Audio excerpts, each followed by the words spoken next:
Editora Frater apresenta Raul Teixeira em Sexualidade numa Visão Espírita.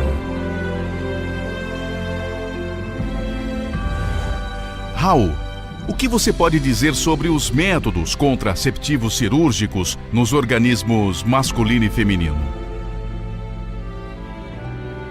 Todo processo em que haja uma ingerência tecnológica, cirúrgica no organismo humano determina alguma consequência para o indivíduo.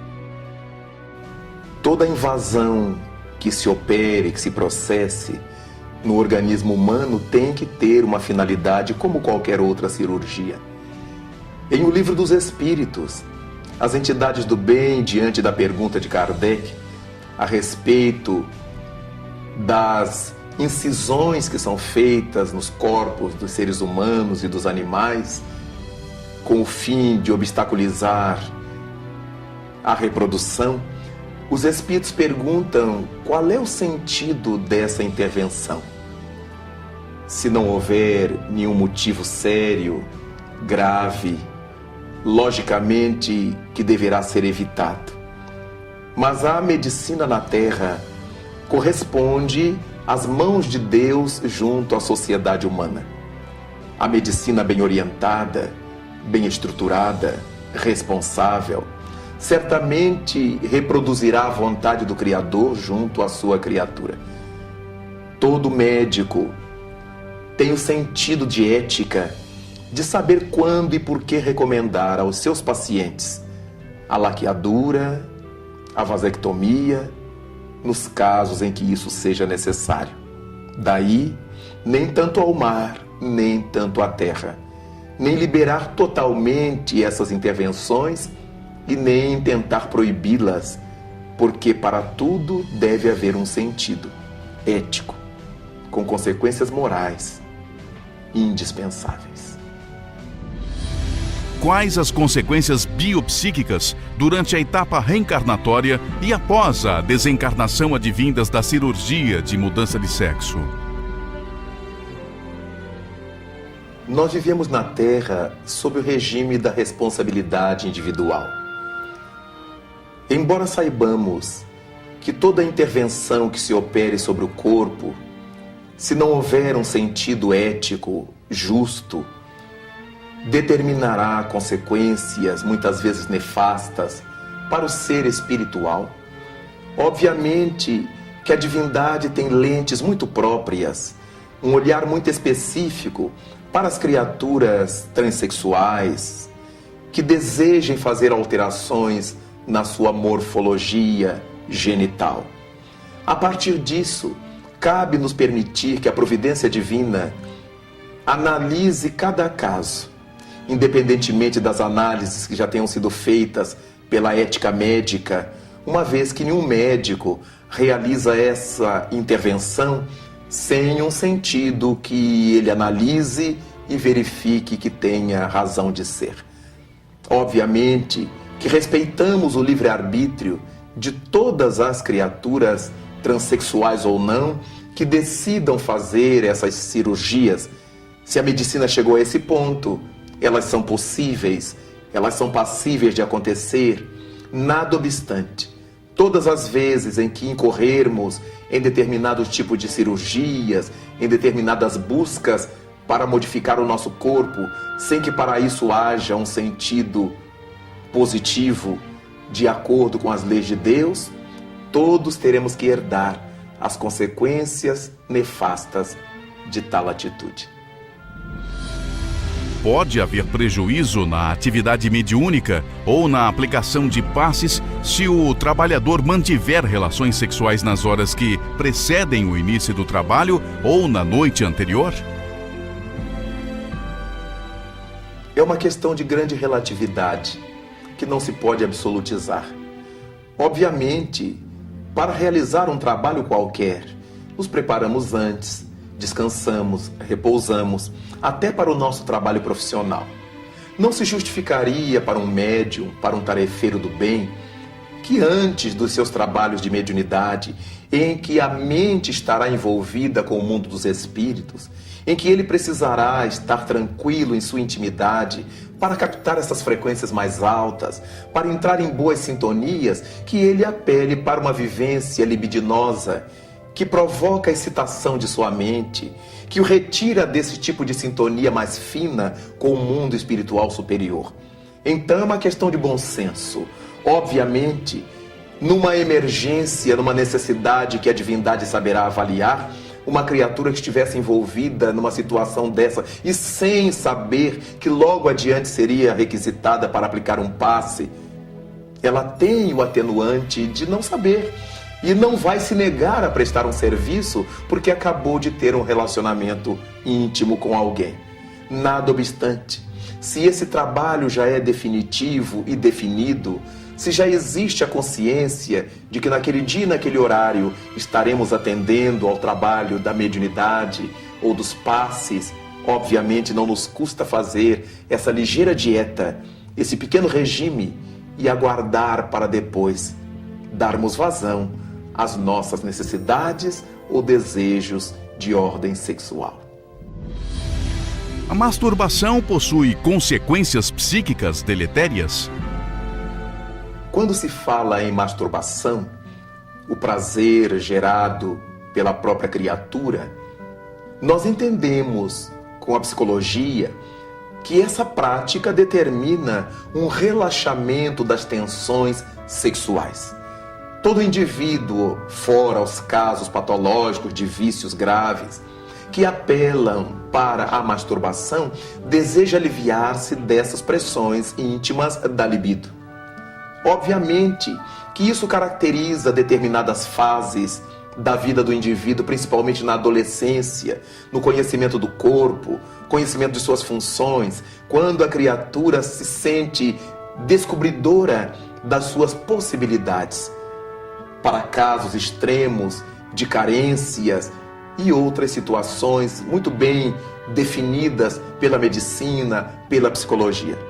Naturalmente que quando a masturbação se converte numa viciação sexual, o indivíduo cria vínculos mentais com entidades vampirizadoras do seu pensamento sexual. O problema não é o lado orgânico, não é a excitação das gônadas, das glândulas sexuais, é a excitação mental. Porque a criatura, para buscar elementos libidinosos, vai para o campo da mente, vai para o campo do psiquismo e engendra quadros. E ao engendrar os quadros, certamente entra na sintonia de entidades, muitas vezes exploradoras, virulentas, que passarão a encontrar nessa criatura um vaso perfeito para o atendimento de suas pretensas necessidades. Todas as vezes em que essas entidades o desejarem, projetarão sobre a mente da criatura viciada na masturbação as cenas que deseja, para levá-la a esse tipo de prática. De modo que, mesmo entendendo a naturalidade do fenômeno, para as situações em que ele seja perfeitamente concebível, há que se ter cuidado com a viciação. Porque toda viciação nos leva a conúbios mentais de ordem muito inferior, porque já não se presta a nada que seja útil, mas apenas a satisfação de um desejo de momento, que logo mais retornará. Como o desejo de quem fuma, de quem bebe, que não passa jamais. Alguns minutos depois, o indivíduo beberia tudo de novo, comeria tudo outra vez, fumaria tudo de novo. Deste modo, muito cuidado deveremos ter com o nosso corpo, é bem verdade, mas primordialmente com o nosso mundo mental. Diz um ditado antigo, popular, que a cabeça vazia é a oficina do demônio. Quando a nossa mente está vazia de objetivos nobres, diante do nosso corpo, da nossa vida, diante da vida, naturalmente as propostas mais comuns nos levarão a viciações bastante cruéis. Muitas pessoas se tornam símbolos sexuais da mídia e são objetos de um bombardeio psíquico dos seus fãs. Como o Espiritismo analisa essa vinculação?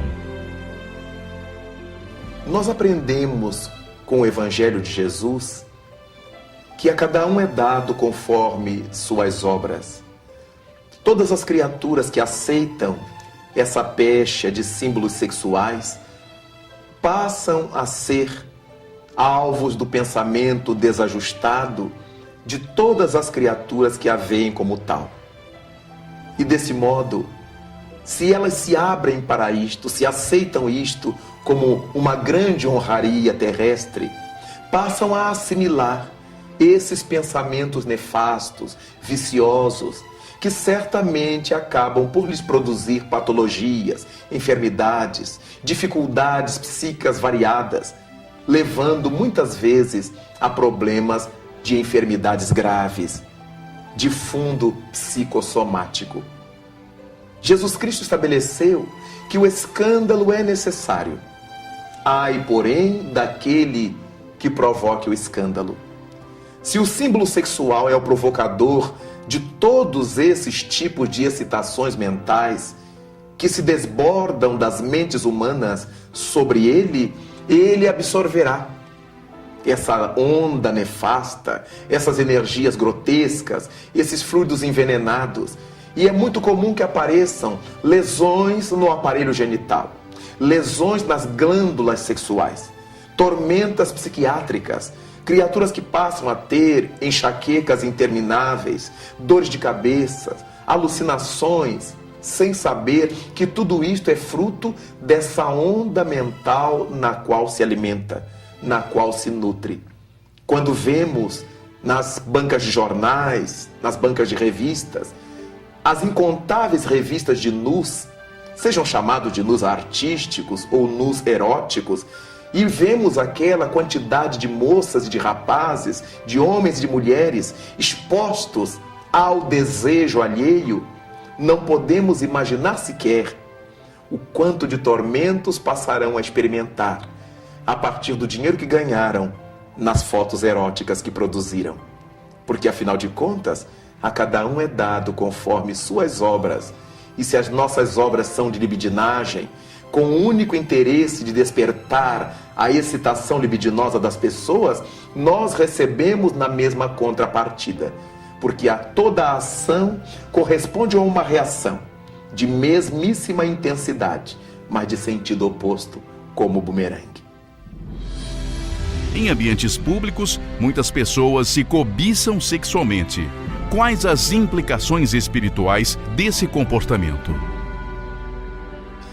Todas as vezes que estabelecemos um contato sexual com alguém, seja de que ordem for, um contato físico, um contato mental, através do olhar, cheiro, qualquer reação que tenhamos ou que provoquemos uns sobre os outros na área da libido, na área da sexualidade, obviamente fechamos um circuito de forças com essas criaturas.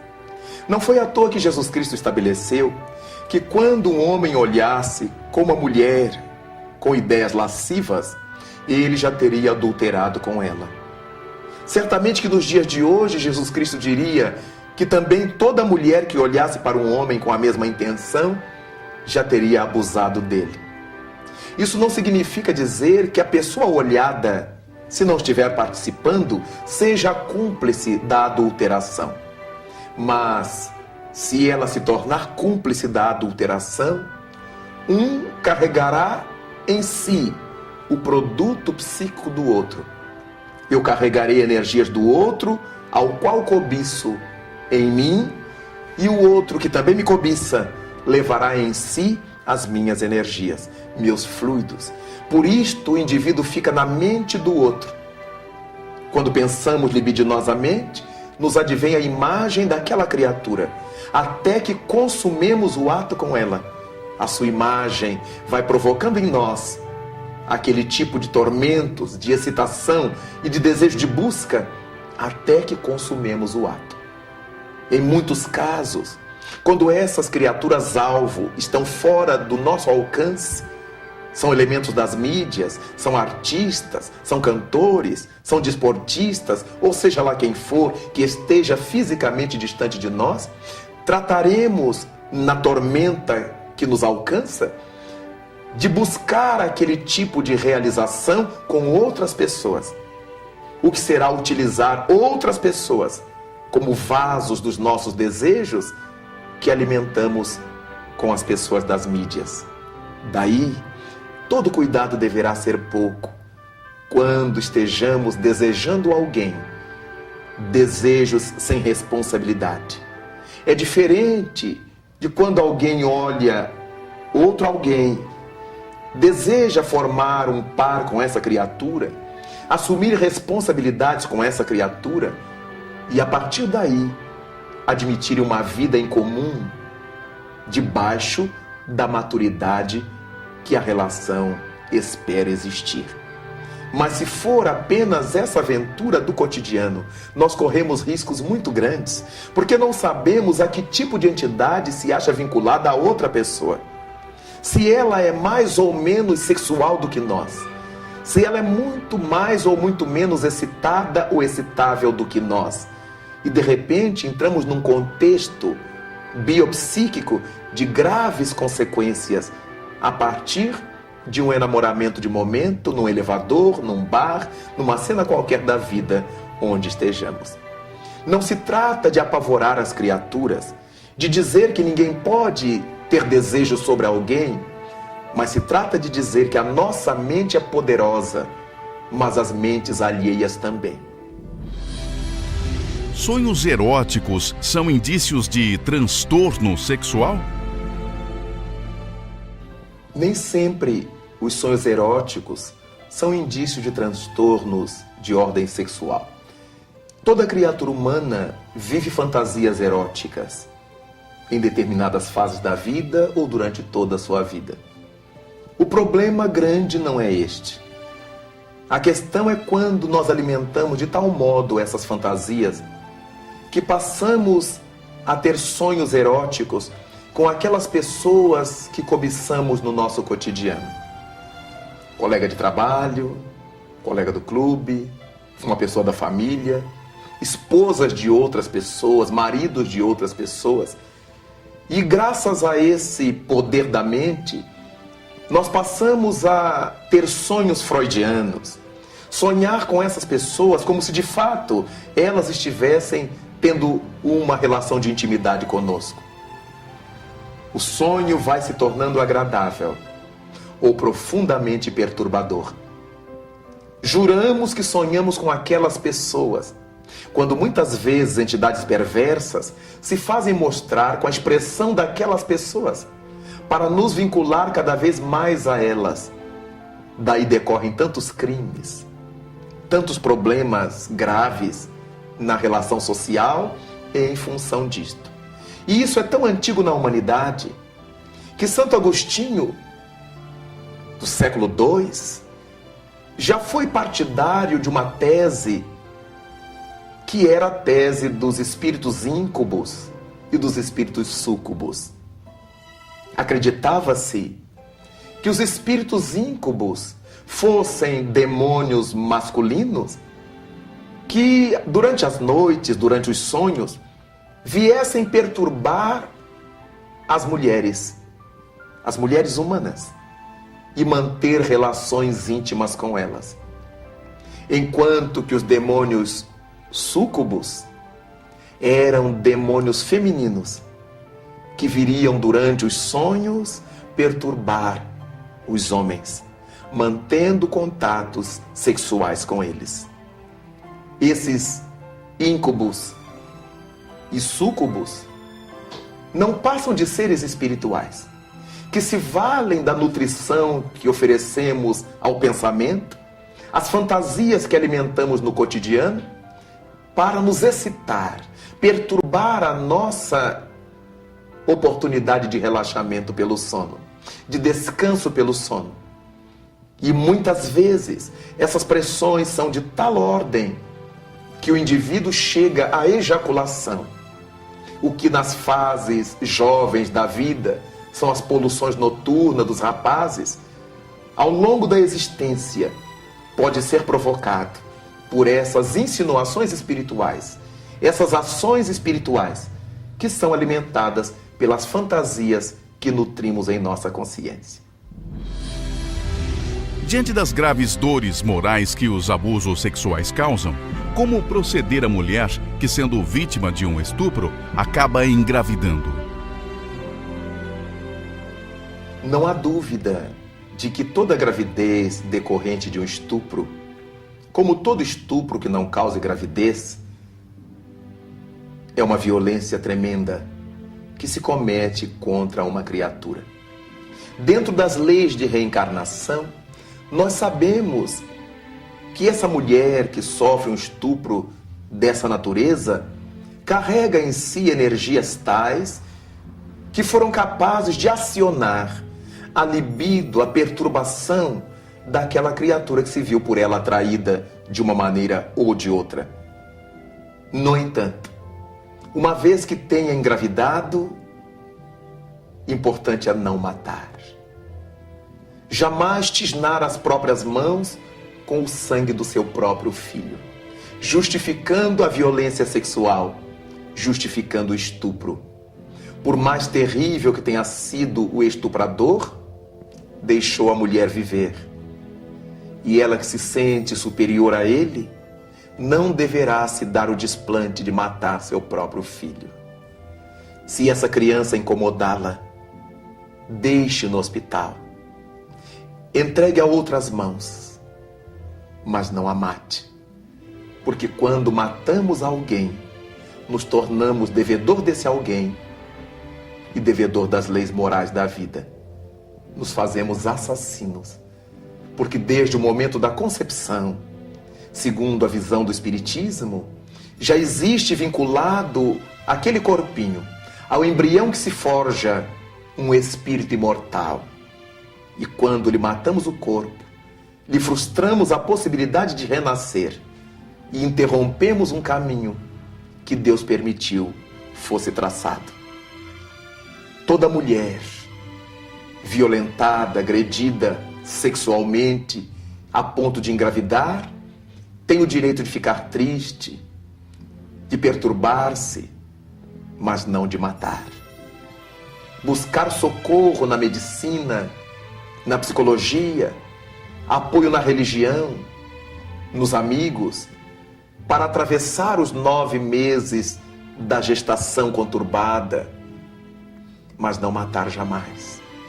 Porque quando a mulher permite que matem seus filhos no seu próprio ventre, não se pode esperar nada mais da sua consciência. O ventre feminino é o lugar onde os filhos deveriam ter respaldo, fruto de uma relação tranquila ou consequência de um estupro. É nosso filho.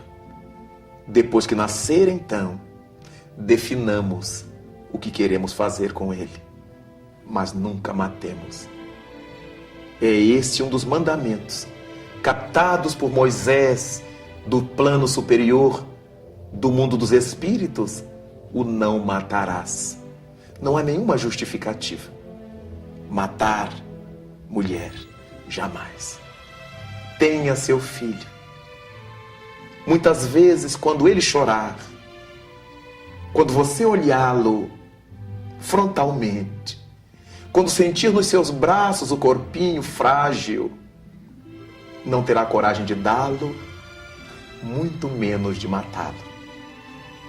Experimente e seja feliz. A preferência dos pais por um sexo específico para o filho pode efetivamente produzir alguma interferência no ser que foi concebido? É uma questão de muita relatividade. O espírito reencarnante naturalmente registra a recepção de que é alvo por parte dos pais.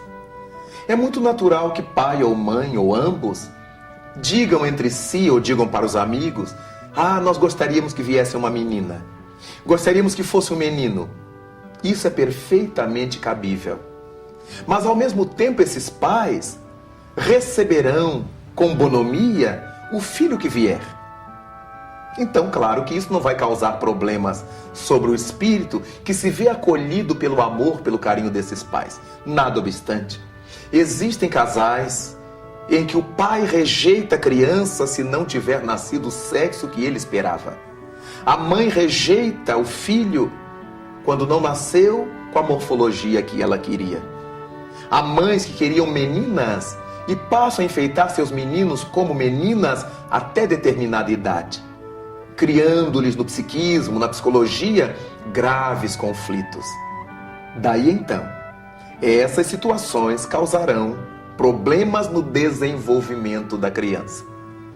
Muitas vezes, esse desejo de que nasça uma menina ou um varão é alimentado de tal maneira pela mãe, principalmente pela mãe, que ela se transtorna quando o médico lhe diz que o sexo da criança é diferente daquele pelo qual ela esperava. E desse modo, esse espírito passará a receber o sentimento de adversidade dessa mãe, o sentimento de adversidade desse pai. E por causa disto, muitas vezes, haverá interferência no seu psiquismo, depressões da criança, rebeldia da criança, indiferença dela com relação ao pai ou com relação à mãe, ou com relação a qualquer membro da família que haja alimentado de tal maneira o desejo de um sexo diferente do seu, que isso foi capaz, ou que isso tenha sido capaz de gerar dificuldades na estrutura vivencial da criança. Nada obstante, vale pensar que todas as pessoas que engravidam têm direito de desejar, na sua fantasia familiar, eu gostaria de ter um menino, eu gostaria de ter uma menina. Isso não invalida o amor que desenvolverá, o amor que dedicará ao seu filho, qualquer que ele seja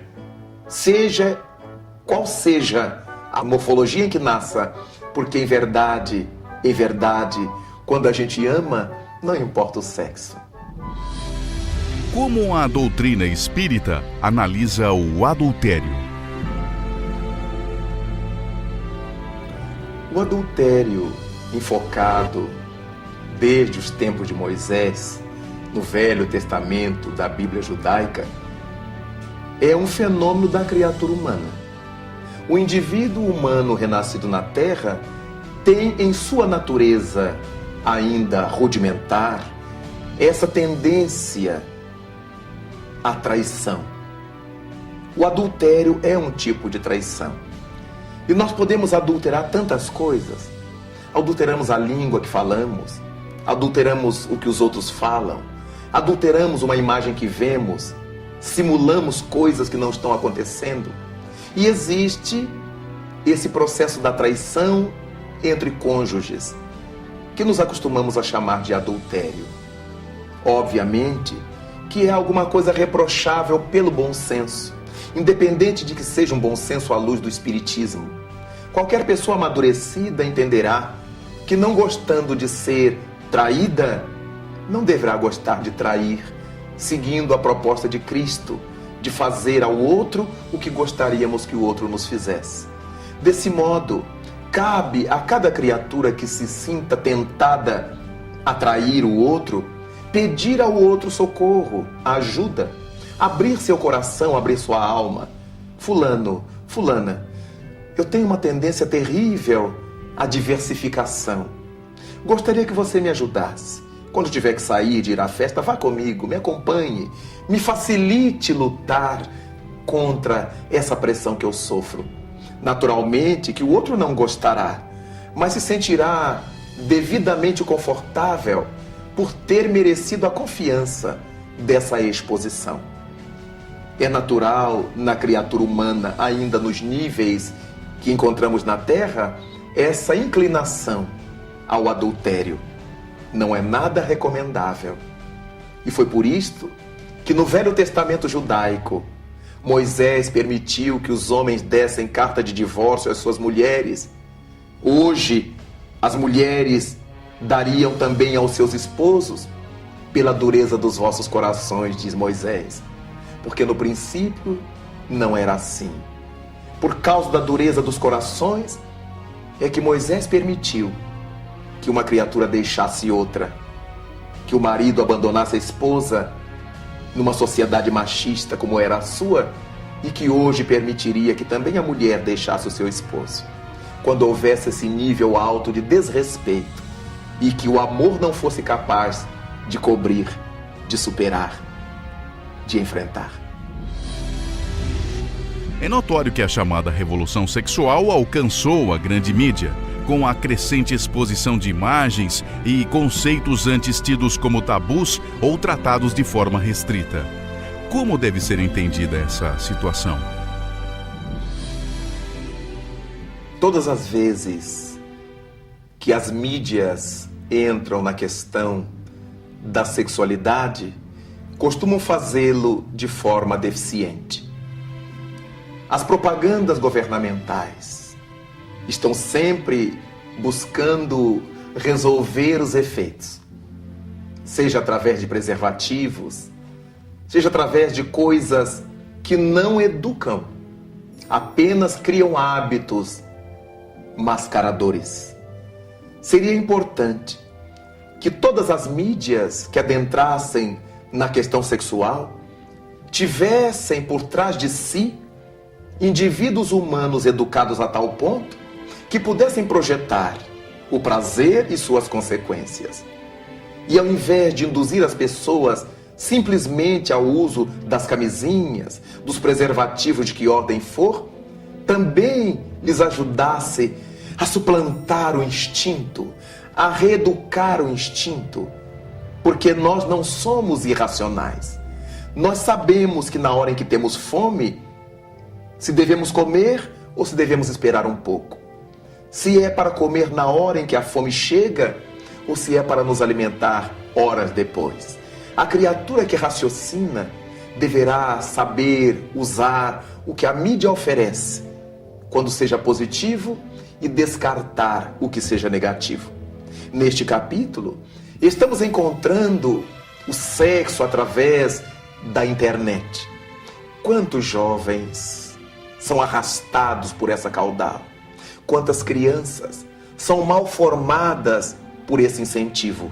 Quantos adultos se perdem, se prostituem psiquicamente, criando vícios terríveis no contato com a internet sexual? Afinal de contas, a tecnologia está na Terra para nos ajudar a viver melhor e não a nos atormentar mais. Desse modo, cabe a todos os educadores mostrar que, de fato, determinados canais midiáticos nos trazem prazeres, mas que esses prazeres estão atrelados a comprometimentos graves com a nossa própria Constituição. Não é que Deus nos vai castigar, não é que os espíritos nos vão molestar, é que nós não nos sentiremos felizes, porque ao criarmos vícios, teremos a necessidade de satisfazê-los a cada hora, a cada momento, como quem joga, como quem fuma, como quem bebe alcoólicos, como quem usa drogas fortes.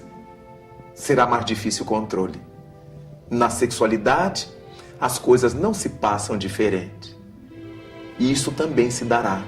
O vício, a tormenta, que vai induzindo o indivíduo cada vez mais a afundar-se nesse charco do que poderíamos chamar de imoralidade, quando usamos as nossas forças divinas, que são as forças sexuais, para nos perder, para nos atormentar e atormentar os outros. O cônjuge que se encontra ao lado de um parceiro com disfunção ou transtorno sexual está resgatando compromissos do passado? Diante da impossibilidade de seu parceiro satisfazê-lo plenamente, como deve comportar-se? Indubitavelmente, quando nos unimos a um cônjuge que apresente qualquer distonia de ordem sexual, ele e nós estamos em processo de resgate. Estamos diante do nosso karma negativo.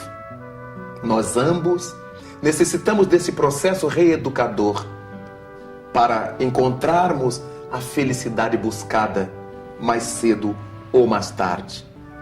Desse modo, é importante que tenhamos em mente a necessidade de ajudar ao outro, medicamente, psicologicamente, estruturalmente, sem nenhum desejo de atraiçoá-lo, sem admitir que temos que nos satisfazer apesar de qualquer circunstância.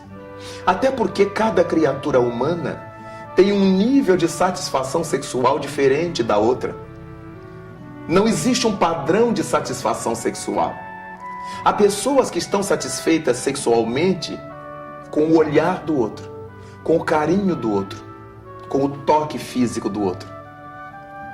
Há outras que ficam satisfeitas sexualmente com a relação de intimidade, com a relação genital, com o seu ser querido. Mas há outros que se dizem satisfeitos sexualmente se puderem ter um relacionamento de intimidade com um grupo de pessoas, com homens e com mulheres. Então, em cada indivíduo percebe-se que o nível de atendimento sexual, de satisfação sexual, está bastante diferente do que se encontra em outras pessoas. Então isso é de uma grande relatividade. Quando nos unimos a alguém por amor, e esse alguém apresenta-se incapaz de nos satisfazer aquilo que desejamos, o respeito diante da visão de Deus deve nos fazer seguir ao seu lado, apoiando-o, sem frustrá-lo e sem frustrar-nos, reeducando a nossa libido, reeducando a nossa sexualidade, em nome do amor que sabe renunciar.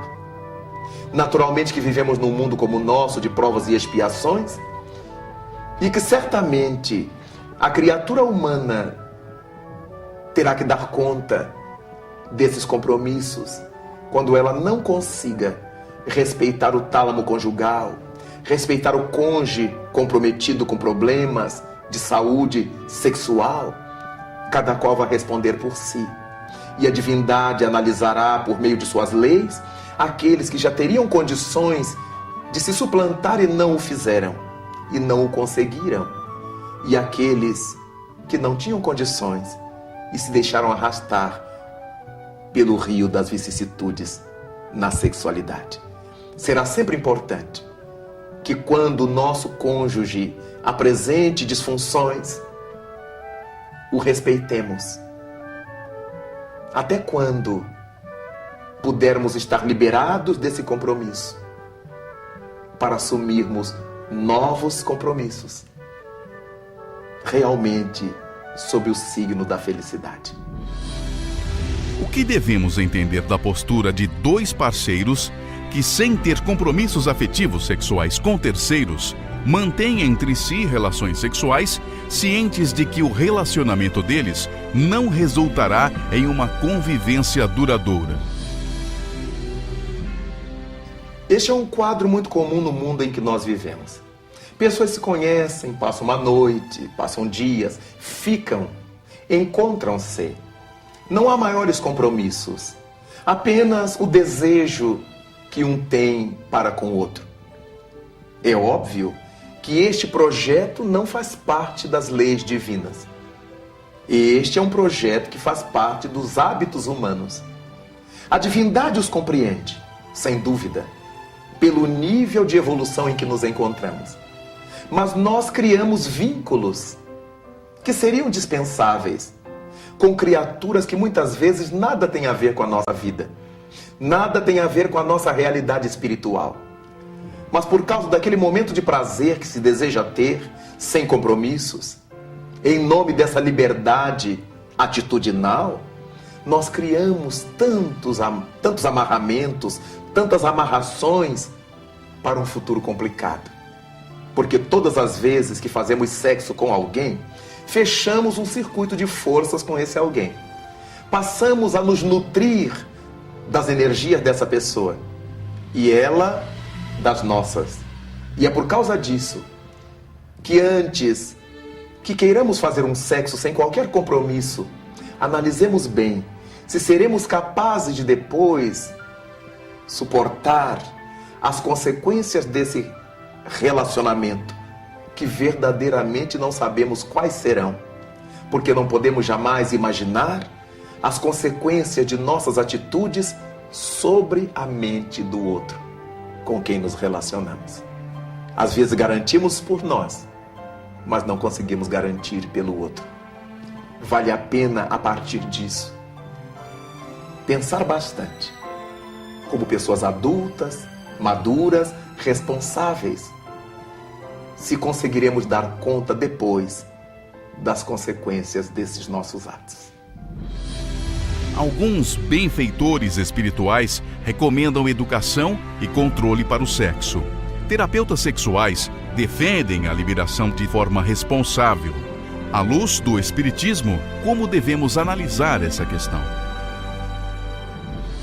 Essa formulação se parece paradoxal, porque se, ao mesmo tempo, algumas correntes de terapeutas não admitem o controle por ser castrador, mas dizem que a relação deve se dar em nível de responsabilidade, toda responsabilidade é castradora.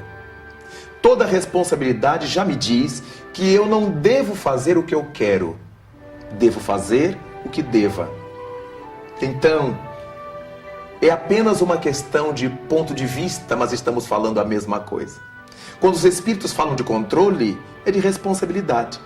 Nós poderemos viver as experiências sexuais com quem nós quisermos e que quiserem fazê-la conosco. Mas teremos que ser responsabilizados por esse relacionamento. Mesmo quando há pessoas irresponsáveis que fazem o sexo e fogem, elas nem por isso deixam de ser responsabilizadas pelo que fizeram. O temperamento, o comportamento foi de grande irresponsabilidade, mas elas ficaram responsabilizadas, comprometidas diante da consciência cósmica que pulsa na sua própria consciência. Daí então, quando nós falamos com a linguagem dos espíritos que é necessário educação e controle, e alguns terapeutas, conforme a questão referida, se referem à responsabilidade de acordo com a boa convivência social, essa responsabilidade, para que seja de fato, tem que estar calcada no autocontrole. Todo indivíduo responsável é o indivíduo que se sabe controlar, que se sabe posicionar diante das coisas, para retirar das coisas os melhores resultados para a sua vida. O chamado sexo seguro é massivamente promovido através de campanhas de prevenção das doenças sexualmente transmissíveis, tratando da consequência e não da causa do problema. Essa é uma atitude responsável? Todas as campanhas massivas que temos testemunhado em nossa sociedade, venham elas de órgãos governamentais ou não, de fato elas procuram atender às consequências. Isto porque existe um desnivelamento muito grande entre a questão do comportamento dos indivíduos e a educação. Estamos numa época em que a educação tem sido mais um discurso interesseiro, oportunista, do que uma prática vivencial. Desde o cerne da família, a questão educacional vai sendo deixada de lado pelos pais, por muitos pais, pelos responsáveis pela educação infanto-juvenil. Por parte das autoridades nem se fala. Numa busca ansiosa por números, por estatísticas, nós vamos verificando que a verdadeira educação popular vai ficando em segundo e em terceiro planos. De modo que quando ouvimos falar de preservativos, de camisinhas, são problemas consequenciais.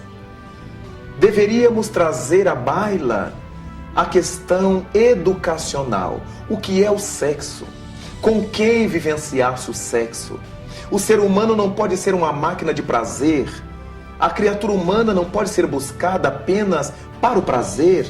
Ela tem em si outras dimensões espirituais, artísticas, sensoriais, sentimentais, que fazem com que a criatura humana tenha outros valores.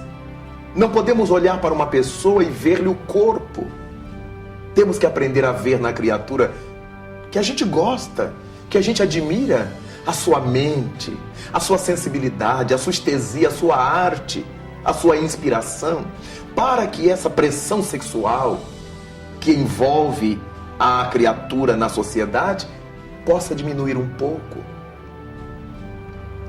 Sabemos que o sexo é a energia criadora e a presença de Deus no mundo. E por causa disto, admitimos que, como todas as coisas de Deus no mundo que fazemos mau uso, fazemos também mau uso do sexo. A nossa visão, a nossa audição, a nossa fala, tudo usamos de maneira indevida. Todos os recursos que Deus nos concedeu, usamos muitas vezes de forma negativa, de forma ruim para a nossa existência. Mas não foi para isso que Deus nos las deu. Não podemos ter vergonha da sexualidade, porque Deus não teve vergonha de criar o sexo. Logo, é uma coisa bonita, é uma coisa bela, que tristemente a humanidade aprendeu a fazer mau uso, e muitas religiões trataram de colocar-lhe um peso tão grande como coisa diabólica, que passamos a ver o sexo nesse ambiente escuro, nesse desejo de fazer às escondidas, sem olhá-lo de frente e verificar que ele é a presença da vida em nós. Daí caberia às nossas autoridades, quando formadas por pessoas de bem, trabalhar a educação das comunidades, ensinando o que a sexualidade representa. Mas, por outro lado, num mundo materialista, numa sociedade materialista, o sexo vem sendo visto apenas como fonte de prazer. Não existe essa correlação entre a sexualidade e a vida espiritual, entre as estesias da alma e a boa experiência sexual. Desse modo, é muito difícil entender que o trabalho de Gandhi na Índia, libertando seu povo, era um trabalho que envolvia sexualidade, masculinidade, não machismo, masculinidade, energia, força. O trabalho de Madre Teresa de Calcutá na Índia é um trabalho que envolve sensualidade, sexualidade, força, feminilidade e não feminismo. Afinal de contas, é a partir dessas criaturas que tantas coisas boas foram construídas, foram erguidas, foram levantadas. Quando vemos a nossa sociedade totalmente imersa na sexualidade, totalmente mascarando as coisas formosas de Deus com nossos impulsos imediatistas da terra, é claro que isso nos causa preocupação. Mas todos nós estamos enleados nessa teia sexual. As propagandas, as músicas, a arte, todas estão permeadas pela sexualidade. Nem sempre de boa índole, nem sempre para ilustrar a alma e para fazê-la melhor.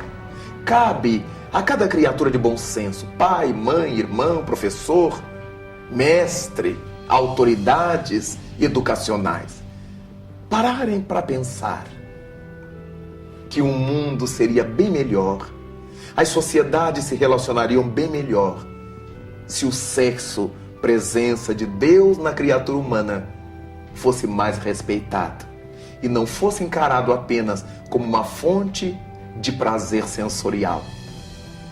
É por causa disto que, quando vemos essa propaganda massiva em cima dos efeitos, em cima das consequências, sentimos muita falta de um trabalho estrutural, um trabalho de base em torno dos fundamentos da sexualidade.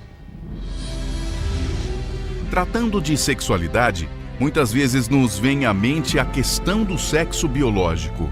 O que devemos entender por orientação sexual? A orientação sexual é a bagagem da alma ao ligar-se ao corpo físico.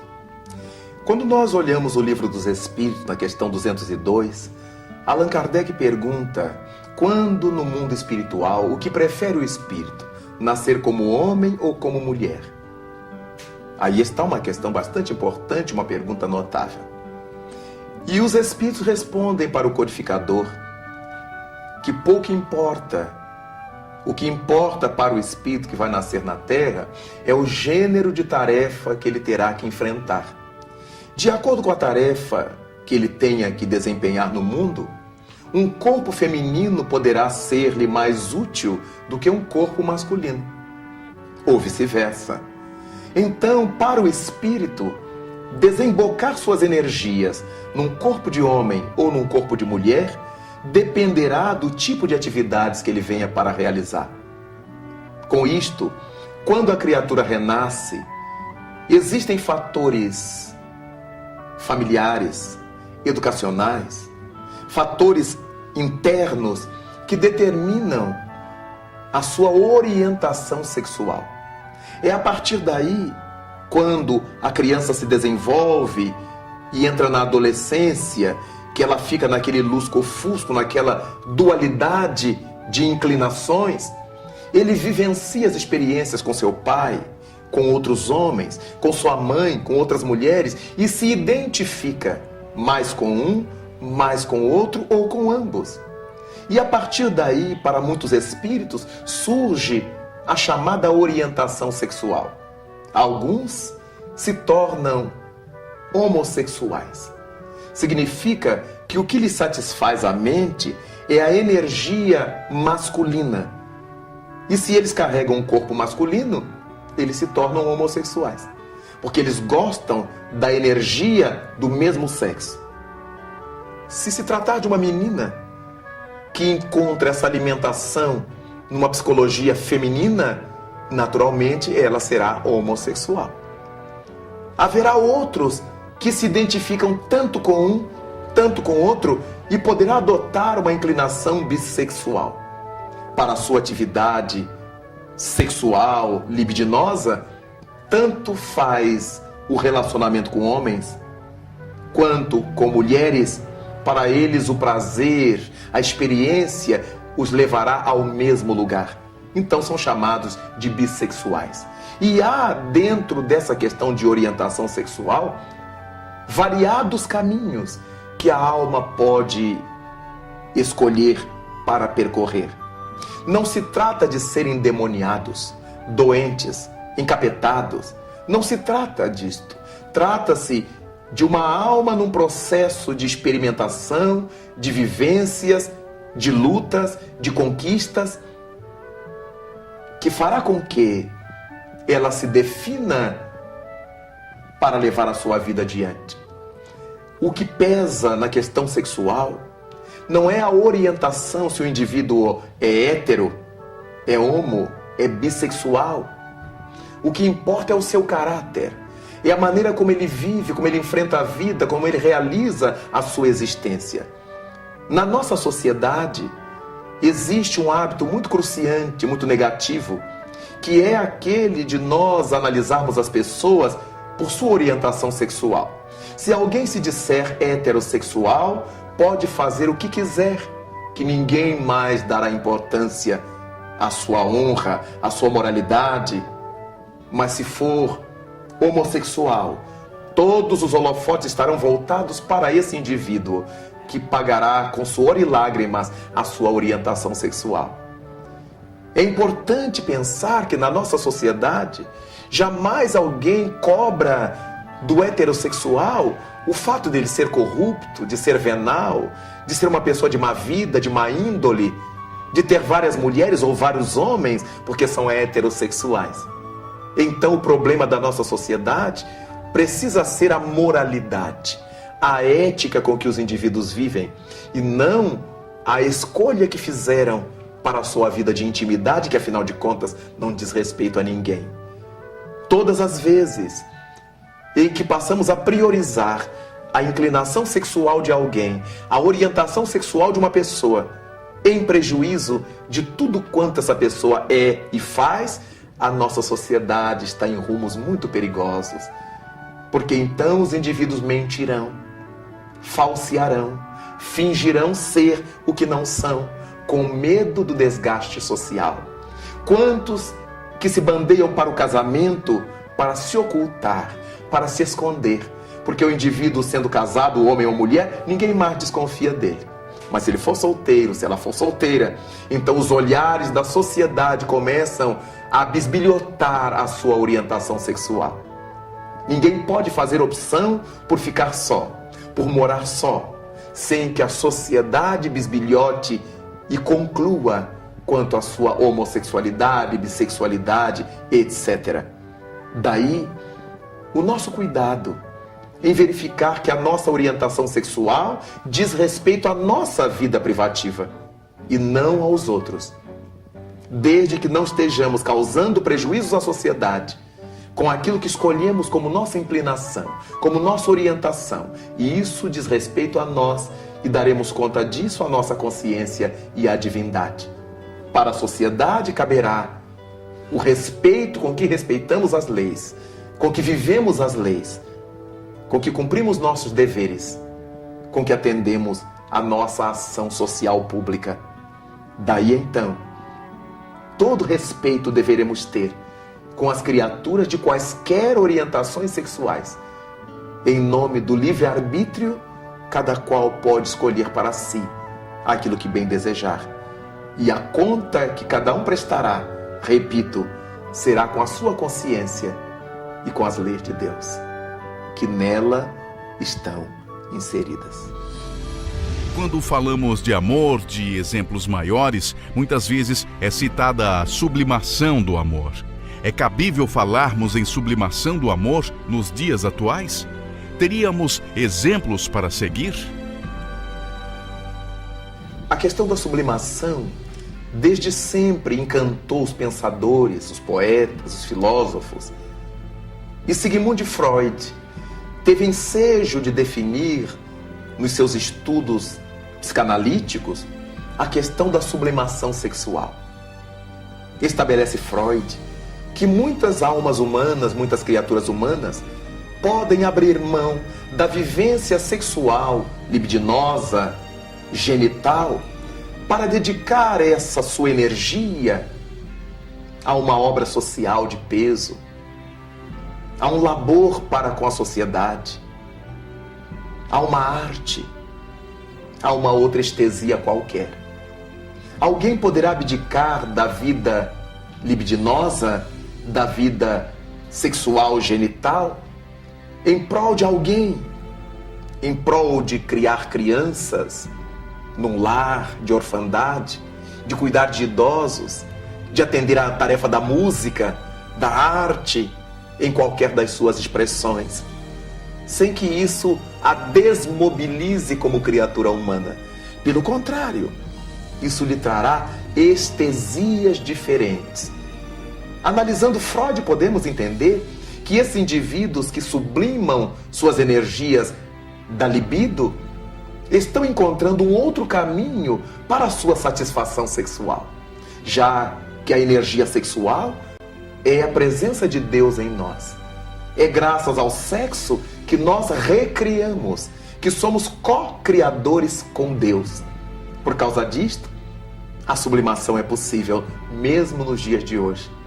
Quando víamos o sacerdócio organizado, em que as pessoas faziam um juramento de viver castas, sem relação sexual.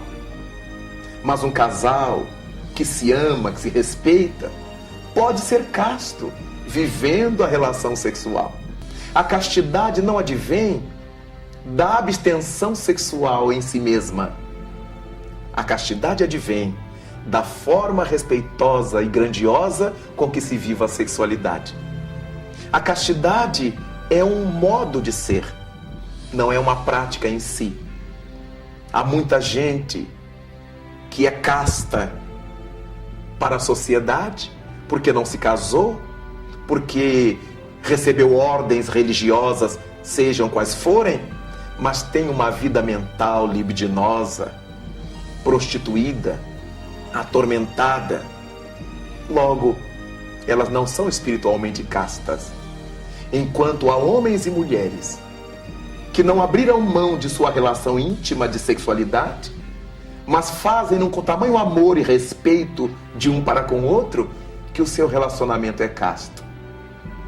Mas encontramos na nossa sociedade exemplos como os de Francisco de Assis e Clara de Assis. Amavam-se profundamente, sem conotações carnais. Eram irmãos de Assis, eram amigos, eram namorados espirituais. Encontramos nessas almas exemplos notáveis de sublimação. Francisco dedicou-se aos pobres de seu tempo, como Clara aos leprosos de sua época. Encontramos esse tipo de sublimação em Madre Teresa de Calcutá, em Francisco Cândido Xavier, em Divaldo Pereira Franco. Homens e mulheres que abdicaram de ter a sua própria família corporal, seus filhos da carne, para tratar dos filhos dos outros, dos pais dos outros, das famílias dos outros. Porque em verdade na Terra todos somos uma só família. A sublimação da sexualidade nos faz verificar isto de modo muito mais intenso. É possível sim dedicar a nossa libido a uma causa formidável do bem. E isso não impede que os indivíduos casem-se, que os indivíduos constituam família consanguínea e possam viver dignamente a sua libido, o seu erotismo, a sua sexualidade. Porque tudo isso envolve amor. E o amor é a presença de Deus junto a nós. Segundo o evangelista, o amor é o próprio Deus.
Há 27 anos, nascia a Sociedade Espírita Fraternidade.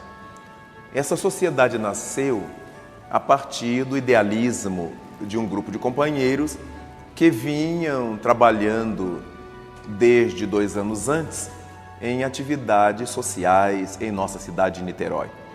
Lidamos durante 2 anos e quebrados numa localidade que à época era chamada de Favela do Gás, depois passou a ser conhecida como Aterrado São Lourenço, e iniciamos aí um trabalho social de atendimento às crianças, àquelas mulheres, àquelas famílias desses lugares. Ao longo do tempo, sentimos a necessidade de formar uma instituição que pudesse agasalhar esse trabalho. E em 1980, no dia 4 de setembro, nós formalizamos o nascimento da Sociedade Espírita Fraternidade, a nossa SEF. Com o passar do tempo, por motivos diversos, tivemos que abrir mão da localidade em que estávamos atendendo para atender em outras localidades de nossa cidade. E adquirimos a região, a terra onde hoje está plantado o Remanso Fraterno, que teve seu começo de suas atividades em 1988.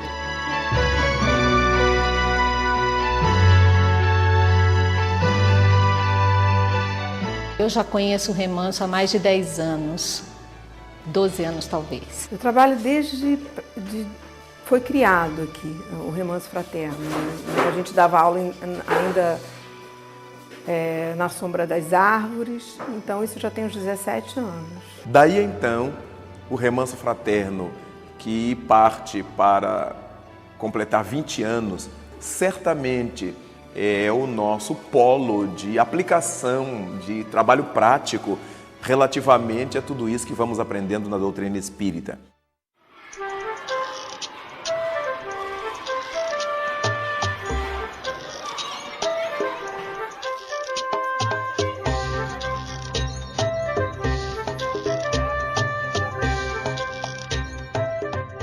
Oi, meu nome é Wesley. Esse daqui é meu amigo Felipe, minha amiga Yara. Vou mostrar um pouco do Remanso Fraterno. Aqui nós temos muita aula de arte.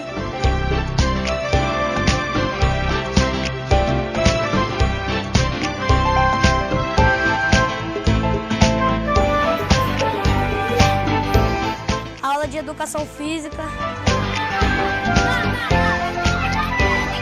Aqui é o recreio, ali é a casinha onde que a gente brinca. Ali é a cozinha.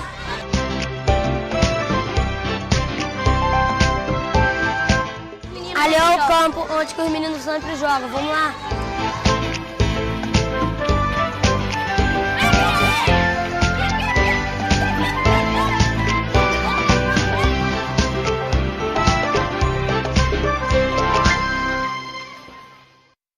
A proposta fundamental do Remanso Fraterno é dar a essas crianças socialmente carentes a possibilidade de que saiam das ruas, do crime, do vício, das drogas, da prostituição, tão comuns entre os infantis nesses tempos das nossas sociedades. O papel do Remanso, eu diria que hoje é fundamental na comunidade do bairro de Várzea das Moças e do entorno, porque é um trabalho que valoriza o que as famílias têm de melhor.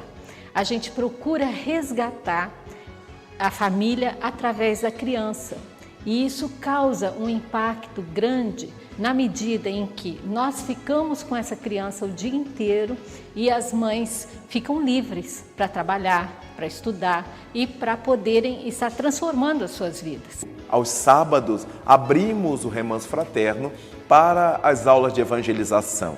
E nesses sábados, os pais, que são sempre perenemente convidados, comparecem, fazem aprendizados, as mães aprendem uma série de coisas nas nossas oficinas, enquanto há um grupo que cuida dos bebês daquelas mães que precisam assistir às aulas, às reuniões e tem as crianças pequenas. Chamamos o Cantinho do Bebê, afetivamente, aquele grupo de pessoas que cuida dessas crianças no Remanso Fraterno, enquanto as mães estão assistindo às atividades. Ao longo da semana, elas têm o acompanhamento da educação física, trabalham com os professores de educação física que procuram dinamizá-las para que estejam em boas condições físicas desde a sua infância. O trabalho odontológico do Remanso Fraterno faz fundamentalmente um trabalho de base, um trabalho profilático. Aplicamos nas nossas crianças o flúor à sua dentição e já batemos recorde de quase 3 anos sem que uma única criança apresentasse qualquer cárie. O trabalho médico e psicológico do Remanso Fraterno também funcionam nessa área preventiva, na área da instrução doméstica, na área da educação das famílias, para que essas famílias consigam manter minimamente esses padrões de acompanhamento da criança.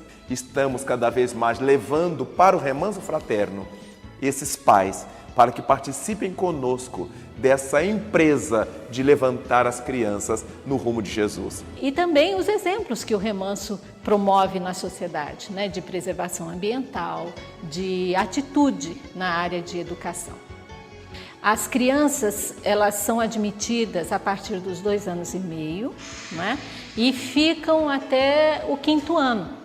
Como algumas chegam nesse percurso, né, já com alguma defasagem, né, de repetência e coisa e tal, a gente tem uma média de 11, 12 anos de idade. Então é mais ou menos essa época que a criança está deixando o Remanso. Sabemos que toda a doutrina espírita que nós estudamos, que nós aprendemos, não terá sentido se não servir para a nossa autotransformação para Jesus e, naturalmente, se não nos ajudar a ser fraternos, a trabalhar junto ao nosso semelhante. É evidente que quando a gente faz com amor, né, o trabalho sempre sai bem feito.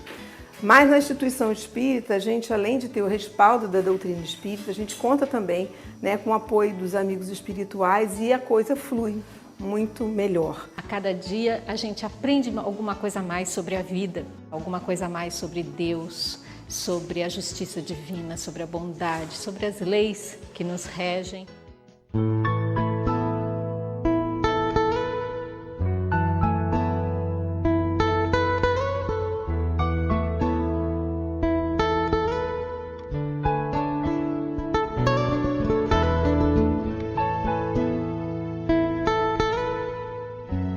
Nossa casa completa 27 anos de existência. A Sociedade Espírita Fraternidade com seus 27 anos de existência, sendo 20 só do Remanso Fraterno na estrutura com que ele se apresenta hoje, vai nos fazendo sentir as bênçãos de Jesus Cristo, o amor de Deus para com a nossa boa vontade, ainda que diminuta.